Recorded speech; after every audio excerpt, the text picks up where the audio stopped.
লাশ চাইলে লাশ পাইবেন, টাকা পাইবেন না। আর যদি টাকা চান অনেক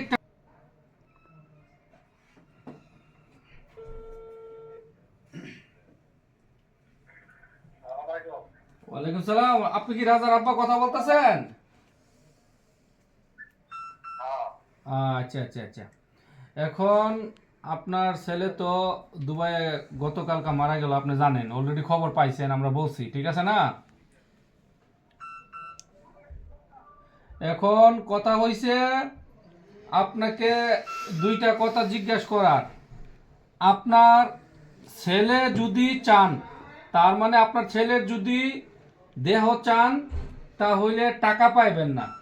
আর যদি বলেন যে আপনার ছেলের দরকার নাই, টাকার দরকার, তাহলে অনেক টাকা পাইবেন। এখন কথা বুঝছেন না? আবার কুমু,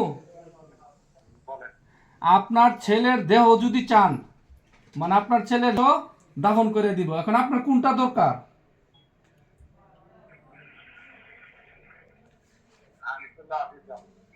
আচ্ছা, তো তাহলে আপনার লাশ দরকার, টাকা দরকার নাই নাকি?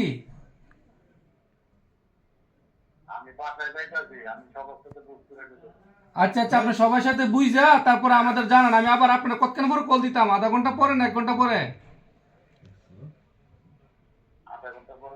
ওকে ওকে ওকে ওকে ওকে ওকে ওকে ওকে। তার আব্বারে ফোন দেওয়া হয়েছে, তো এখন তার আব্বা বাড়িতে পরামর্শ করে বলবো টাকা লাগবো নাকি লাশ লাগবো। তো আমরা এখানে অনেকেই খারাপ লাগছে। এই জায়গা বাপ, যে বাপ মেন গার্জিয়ান, সে বাড়ি কার কাছে পরামর্শ করবে? যাই হোক, তার তো কোয়া উচিত যে আমি টাকা পয়সা চাই না, আমার সন্তান চাই। সে ডিসিশন নিতে পারতেছে না। যাই হোক, কি বলে দেই না। আচ্ছা, বলার কি আছে?